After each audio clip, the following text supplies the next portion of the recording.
Hi Flip family, welcome back to my channel. Today we're going to be upcycling 3 of the items that were in the Goodwill bins haul. The first one is this fabric strip, and I don't really know what the original purpose of this is. If you do, go ahead and put it in the comments below. But I'm going to be using it to make a decorative ball. And originally I thought I could use the full width of the strip, but it just wasn't laying against the ball the way that I wanted it to. So I ended up cutting it in half, and you can use a rotary cutter for this. I thought I might be able to tear it, but that was definitely not working. But I just like the rusticness of it, the imperfection of it, so I didn't feel the need to use a rotary cutter this time. And then I just guessed on length. I cut maybe a little over a yard. So I had 2 strips, and then I just wrapped it around the ball. There's a seam showing, but doesn't bother me. And then I tucked it in, and we are done. Now you can glue that if you want, but I knew it was a decorative ball. It wasn't going to get messed with. The other item I had was these 3 bottles.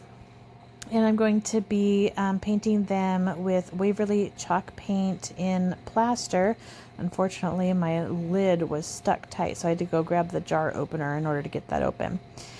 But I'm just covering it in the plaster, Waverly chalk paint. It does end up taking 2 coats to cover these completely.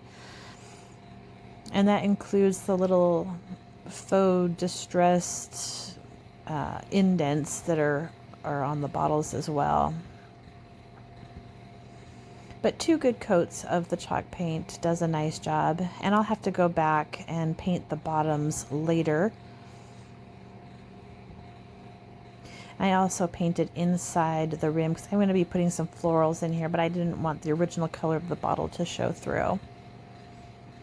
And I didn't notice it later, but this one is distressed differently than the other 2 bottles, and I didn't end up adding the same distressing that's on this one, but I think it looks good with the others, so you'll see what I mean in just a couple minutes.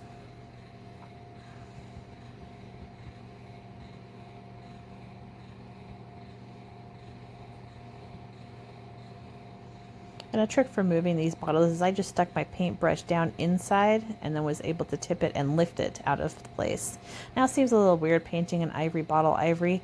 However, it does have a very shiny finish on the original, and I wanted it to have a more rustic farmhouse look to it. So the chalk paint is perfect for that because, as you know, it has a very matte finish. And I think that it's going to work perfectly for these. And then, of course, it will have the same exact color and finish as the other 2 bottles because they do go together as a set.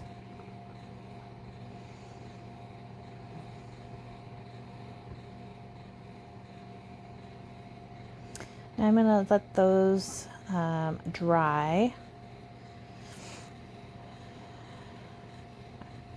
And while those are drying, we're going to look at these little plates that I got. I loved how graphic they were. And then I have these little wood letters that I found at the craft store.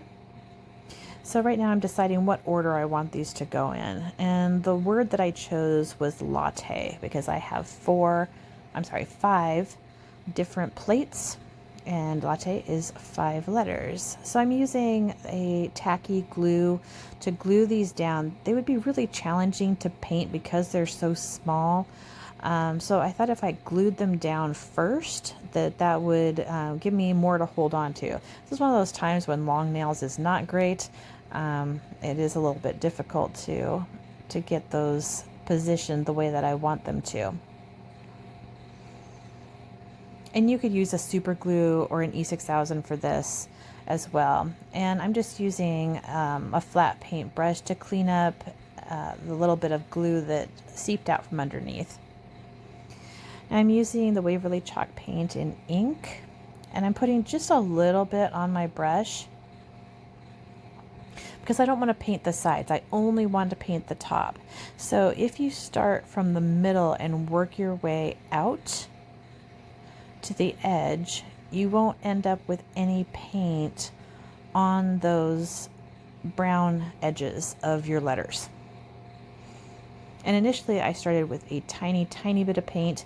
After the first couple of letters, I had a better idea of how much paint these unfinished letters were going to absorb. And so I was able to put a little bit more paint on my brush. But the important part with this, again, is to work from the inside out to the edges and to not overdo it with the paint. If you had a big blob of paint on there, you're going to get it on the plate, you're going to get it on the sides of the letters, and that's not the look that you want at all. These have a very modern look to them, and so I like that these letters have a very basic font. And then with the black paint, I think works perfectly with the black and white patterns. And these can be displayed in a shadow box, they could be displayed on a plate rail, they could be displayed with plate hangers. There's a lot of different options. These would be super cute at the top of a coffee bar.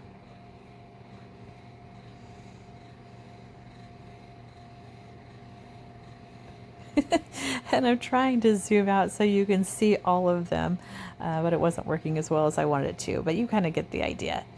Now we're back to our bottles, and I'm using a sanding block, one from Dollar Tree, and then also a sander that you use for like fingernails, to get the paint off of those raised letters. Now these little sponges I got in like a 5 or 6 pack from the craft store. I've had them forever.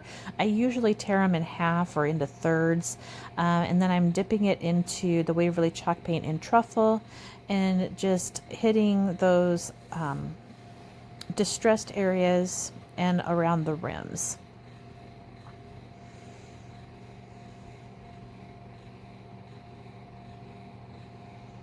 And again, using the different sanding blocks and the sponge with the truffle.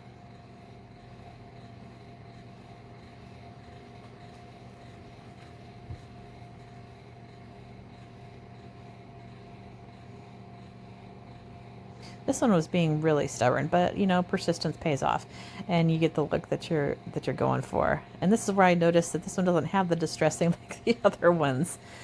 I initially thought maybe I could distress the letters to make them stand out more, but it wasn't working for me. So I decided to just go ahead and sand that off. And I also had sanded a little bit too vigorously in a couple areas, and ended up showing the original finish. So again, one of those little sponges with my original plaster chalk paint worked perfectly. Now I'm just going over those distressed areas with the sanding blocks just to kind of blend them in, because they were standing out a little too much for me.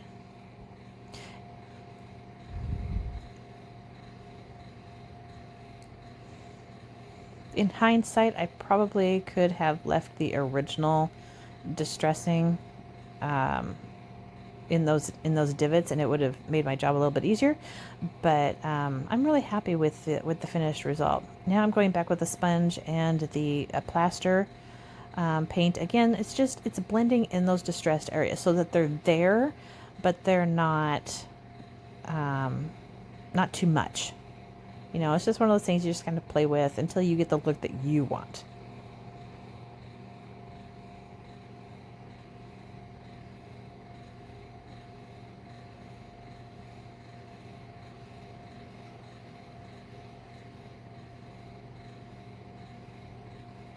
And I'm dabbing off the extra on my work surface. This is just an old cork board that I wasn't using for anything else, but it works really great as a work surface.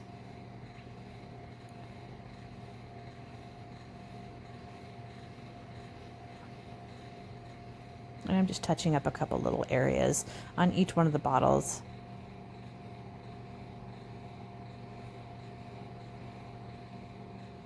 So I have some florals. The sunflowers are from the Dollar Tree. I believe I got them last fall, end of summertime.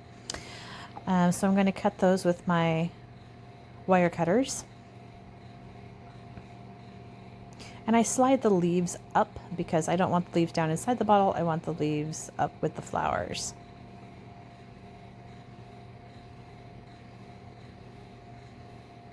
And I just tucked 3 in each one of those vases. The lavender is actually from the craft store. The tag says it was $3.99. Originally, I probably got it at 50% off. But again, I'm just cutting it with my wire cutters, sliding the leaves if I need to, and then tucking them in. I want to thank you so much, Flip family, for joining me today. If you enjoyed this video, please give it a thumbs up, and also don't forget to subscribe and hit that little notification bell so that when I upload new videos twice a week, you will get the alert. Have a wonderful day. See you next time.